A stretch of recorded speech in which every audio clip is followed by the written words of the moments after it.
This is California Edition. I'm Brad Pomerance. We are joined by Donny Youngblood. He is the sheriff in Kern County, where we are today at 23 ABC in Bakersfield. And sir, I want to thank you very much for joining us. I want to speak with you about incarceration. Recently, there was a tragic event in the city of San Francisco where a young woman was killed by an individual, undocumented. He has confessed to the crime. And it brought up a very thorny issue, and that is how county facilities deal with the undocumented. In San Francisco, they will not interact with immigration authorities.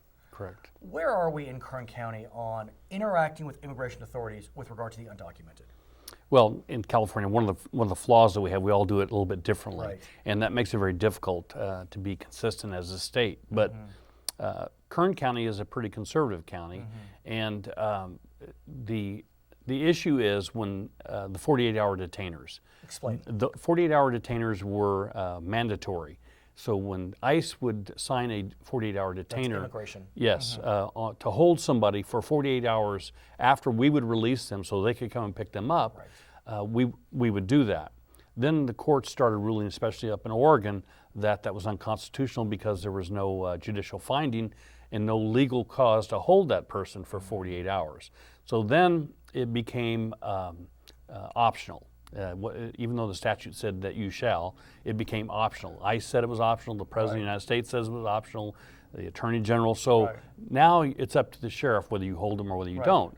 We were one of the last holdouts. We did it right until the very end. So are you holding them? Well, no, but what we have done, I've invited ICE to come to the jail. I've invited them to have office space in the jail, and then they can go through the records. They can pick and choose people that meet the new priority enforcement program from the federal government. And if they meet that criterion, then they can just, when we release them, they can take them and do what they do. Because presumably the hold could be before the release date. It could be. And so literally they could be on site. Yes.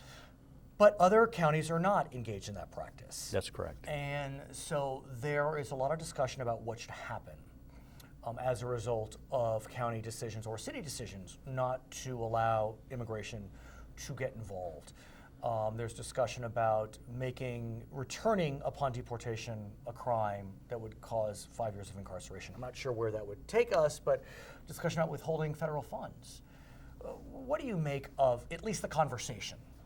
Well, I think you're talking about sanctuary cities, and there's some bills in Congress, more than one, to withhold that money from cities who are sanctuary cities. We are not in Kern, and my concern is along the southern border, if we have those type of cities, I'm not just concerned about Mexican nationals coming to the United States. In my opinion, it's become so easy to get into this country from that southern border. Really? Is that true? Oh, absolutely. It's not harder than it was? No. It's all relative? It is. The San Francisco case, that gentleman was deported 5 times. And he was incarcerated, but I think he was caught at the border more than one time. Instead of turning around and sent back, we took him in, and he wound up in San Francisco jail, and hence the murder. And we've heard rumors that he's targeted San Francisco as his home because he was aware, of course, of its sanctuary city status. I think that we're not a popular county in Kern for people that are in the country illegally to try and stay, accept their jobs here. And I want to make it clear, a majority of these people are here to work, to make a better life for themselves, but not all of them. What about the argument that if folks are aware that law enforcement is in, I'll say, cahoots with immigration, whatever word you want to use, I don't mean to make it charged, that folks will be less willing to interact with law enforcement, even if their status is legal, because out of fear that they just don't want to get involved with the authorities. Maybe they have a cousin who's undocumented or whatever it is. What do you make of that argument? Well, it's a false fear because in California, sheriffs, chiefs of police, we haven't deported anyone or arrested anyone for being in the country illegally in 40 years. We don't have the authority to arrest someone for being here illegally. Now, what we used to do 35, 40 years ago, is we would call the Border Patrol. Right, They INS would at the come, time, yeah, they right. would come in, they would grab illegals and take them and deport them. But that would be on Tuesday, and what we found is on Thursday we'd be dealing with the same people because they would be back. Sure.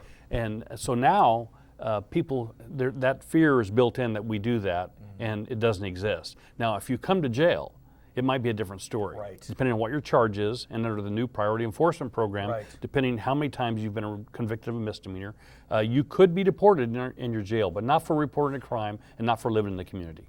Has the priority system at some level made it easier for you? Well, Because at least there's standards, one could argue. there are standards. We have the Trust Act in California as well. Well, Explain. the Trust Act is signed by the governor of California, where you can't be deported unless you're convicted of certain crimes. And of course, my stance is, if you're in this country illegally and you commit any crime, Right. shouldn't you be deported? Do those line up though with the priority? They're closer. Right. They're closer than they were. But I guess the argument would go, in a perfect world, if you commit a crime, you're gone. Yeah. It's just that would take a lot of time, money, manpower, and so It would, but I look at it in this vein. Under the new priority enforcement program, you have to be convicted of your third misdemeanor before you can be deported. That's 3 victims. Three victims that we allow before we deport someone. arguably, I mean, what if it's drug crimes? Well, drug crimes, do we want them in our country? You can. The argument that they use is he was given a citation for illegal turn, and that's why he was deported. Well, that's or driving without a driver's license. That's the big one. I want to ask you about drug crimes, if I may. Certainly. As you know, in November, California passed Prop 47. And Prop 47 reclassified, I'll call it lower level drug crimes, if I may, from felonies to misdemeanors. A lot of ramifications surrounding that. It may have helped with regard to AB 109 because you have fewer people incarcerated. Certainly, we have jail space now. You have jail space now, which I'm sure is appreciated. But there are some that believe that we've seen an uptick in petty crime because the folks that would have been in jail because they committed a low-level felony it's a misdemeanor, they get a ticket. What are you seeing? I mean, studies aren't out yet, but what are you seeing? We're really early on Right. on this program. The drug crimes, the sheriffs in California, certainly we didn't agree with that. Right. But those aren't the ones that bothered us. It was when you steal a gun Right. that's worth less than $950, it's a misdemeanor. It's interesting you say that because your friends, I would say, on the left side of the spectrum, have no problems with that. Yeah. And at the very end of the campaign, I was getting a lot of calls and Yes. emails. I'm just a journalist, like, vote no on 47 because of that one element Yeah. from all the limousine liberals. Or the out there. GHB date rape drug. Right. It's only used for one thing. Right. And now that's a misdemeanor. And women in this state should have stood up and said, no way, no how. But there are attempts to make fixes. Whether they'll happen, who knows? very difficult. It's very difficult. But be that as it may, has 47 in interaction with AB 109 helped? At least keeping in the real bad guys, if I can use that cliche? What realignment and Prop 47 have done is made sheriffs become better managers, and it's made us look at the possibility that programs that we offer might be beneficial and might work.